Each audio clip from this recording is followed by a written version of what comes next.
बोलने का मौका मिलने वाले हैं, तो कम से कम बात को शांति से सुनने के बाद आप अपना बात रखिए। वक्फ संशोधन बिल लाकर मोदी सरकार मुसलमानों के हक को तो छीन ही रही है, साथ ही झूठ बोलकर देश की जनता को भी गुमराह करने की कोशिश कर रही है। विपक्ष और मुसलमानों के लाख विरोध के बाद भी आज यानी 2 अप्रैल को मोदी सरकार ने सदन में वक्फ संशोधन बिल पेश कर ही दिया है। संसद में बिल पेश होने के बाद इस पर चर्चा हुई, जो अभी भी जारी है। बिल पर चर्चा के दौरान केंद्रीय मंत्री किरेन रिजिजू ने 58 मिनट तक अपनी बात रखी, जिसमें लगभग 55 मिनट तक तो वो बस झूठ ही बोलते रहे। और एक दो नहीं, किरेन रिजिजू ने ऐसे कई झूठ बोले जो सदन में कोई दूसरा बोलने से पहले 1000 बार सोचेगा। चलिए बात करते हैं किरेन रिजिजू के इन्हीं कुछ बड़े झूठों पर और आपको बताते हैं इनकी सच्चाई। किरेन रिजिजू ने सदन में सबसे पहला झूठ बोला कि वक्फ संशोधन बिल पर जो जेपीसी बनी उसमें व्यापक चर्चा हुई और इसमें सभी पक्षों को बोलने का मौका दिया गया, जबकि सच्चाई से इसका दूर दूर तक कोई वास्ता नहीं है। 2023 में 5 बार माइनॉरिटी अफेयर्स कमेटी की बैठक हुई।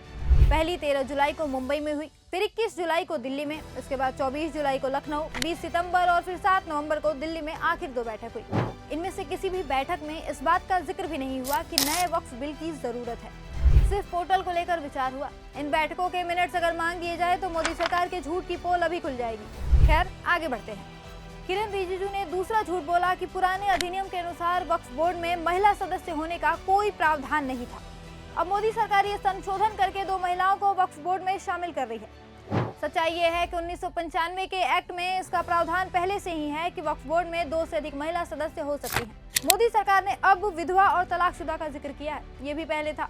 मोदी सरकार सिर्फ भ्रम फैला रही है कि वर्तमान एक्ट महिलाओं के खिलाफ है, जबकि वक्फ कानून में पहले से महिलाओं के लिए कानून बने थे। किरेन रिजिजू ने अगला झूठ कहा कि पहले वक्फ ट्रिब्यूनल के फैसले से खुश नहीं होने पर लोग कोर्ट नहीं जा सकते थे, अब नए कानून से यह हक लोगों को मिलेगा। अब इसकी सच्चाई सुनिए। वक्फ के पेरेंट एक्ट के सेक्शन 83 में कहा गया है कि ट्रिब्यूनल के फैसले से असहमति की दशा में आप हाई कोर्ट में अपील कर सकते हैं। 2013 के संशोधन के बाद से ही इसका प्रावधान है, लेकिन किरेन रिजिजू के कानों तक शायद ये बात नहीं पहुंची थी, तभी तो वो अभी भी पुराने कानून को नया कानून बता रहे हैं।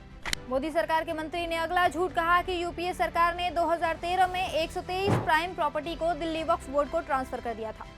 आज ये संशोधन नहीं लाते तो संसद की इमारत को भी क्लेम किया जा रहा था। किरेन रिजिजू ने बिना किसी तथ्य के संसद में ये बेतुका दावा किया है। इसे साबित करने को कह दिया जाए तो बीजेपी के पसीने छूट जाएंगे। केवल सदन को गुमराह करने के लिए किरेन रिजिजू ने ये बातें कही। देखिए, इस बिल को लाने के पीछे मोदी सरकार का एक ही मकसद है, अल्पसंख्यकों के अधिकारों को छीनना, उन्हें बदनाम करना और समाज में भ्रम फैलाना, ताकि देश की जनता का ध्यान असल मुद्दों से भटक जाए और वो हिंदू मुस्लिम की राजनीति में उलझ कर रह जाए। आज देश की सबसे बड़ी समस्या महंगाई और बेरोजगारी है, लेकिन मोदी सरकार उसके लिए कुछ नहीं कर पा रही। ऐसे फर्जी के बिल लाकर जनता को भ्रमित कर रही है, उनका समय जाया कर रही है।